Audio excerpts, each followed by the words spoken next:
Guntur east MLA video call వివాదంలో big twist చోటు చేసుకుంది.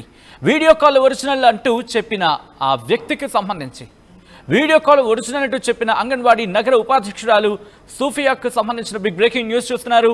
ఎమ్మెల్యే నసీర్ అహ్మద్ ఆఫీస్ ఎదుట షఫియా ప్రస్తుతం బలవన్ మరణానికి యత్నించారు. ఆమె గుంటూరు ప్రభుత్వ ఆసుపత్రికి తరలించారు. అక్కడున్న వాళ్ళు వెంటనే దీంతో బలవన్ మరణానికి యత్నించిన ఆమెకు సంబంధించిన ఆ డెవలప్మెంట్ చూస్తే ఇప్పుడు అందరూ షాక్కి గురవుతున్నారు. బలవన్ మరణానికి బలవన్ మరణానికి సంబంధించి పాల్పడే కన్నా 2 రోజుల ముందు ఓ సెల్ఫీ వీడియో రిలీజ్ చేస్తుంది షఫియా. ఎమ్మెల్యే నసీర్కు మహిళకు ఎఫైర్ ఉన్నమాట వాస్తవం అంటోంది షఫియా.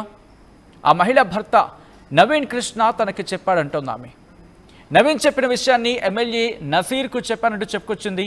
ఎవరికి చెప్పొద్దని నసీర్ తనని బెదిరించాడంటూ చెప్పుకొచ్చింది ఆమె.